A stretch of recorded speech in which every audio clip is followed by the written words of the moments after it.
Балалар, біз бұрын зерттеу алаңында суды зерттейтін боламыз. Бұл суды, боялған суды біз қайта қалпына келтіретін боламыз. Ол үшін бізге осындай стаканға құйылған су керек. Осындай сутегі тотығы керек, яғни перекис. Және бізге осындай балалар сірке су қышқылы керек. Және де осындай калий перманганаты керек. Ендеше балалар, біз жұмысымызды бастаймыз. Балалар, біздің алдымызда стаканда су құйып тұр, я? Суға қарайықшы. Балалар, судың түсі қандай болып тұр? Түссіз.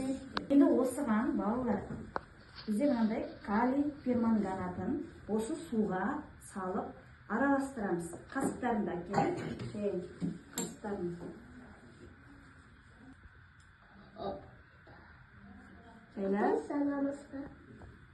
Құйыс. Араластырамыз. Жақсылап араластырамыз.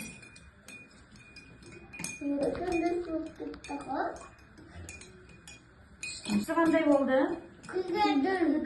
Қою күлгін болды ма?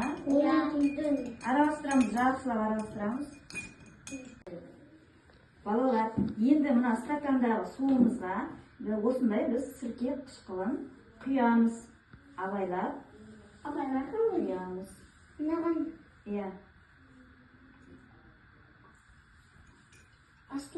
Құйып, тағы да араластырамыз.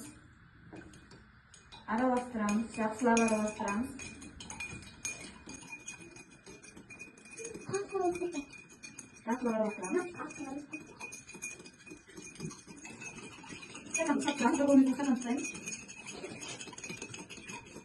Балалар, суымыздың түсі өзгерді ма? Жоқ. Енді бұл суымыздың түсі өзгеру үшін мынандай сутегі тотығын қосатын боламыз.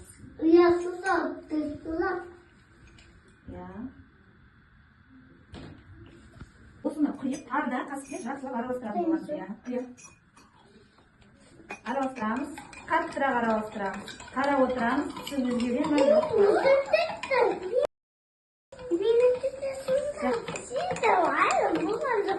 Қаттырақ араластырамыз.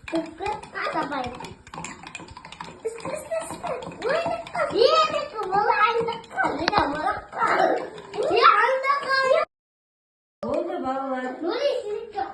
Балалар, суымыздың түсі өзгерді ма? Өзінің қайта түсіне келді ма? Міне балалар, осындай боялған түсімізді біз кәдімгі су қалпына келтірдік, дұрыс балалар, жарайсыңдар балалар. Сендерге ұнады ма?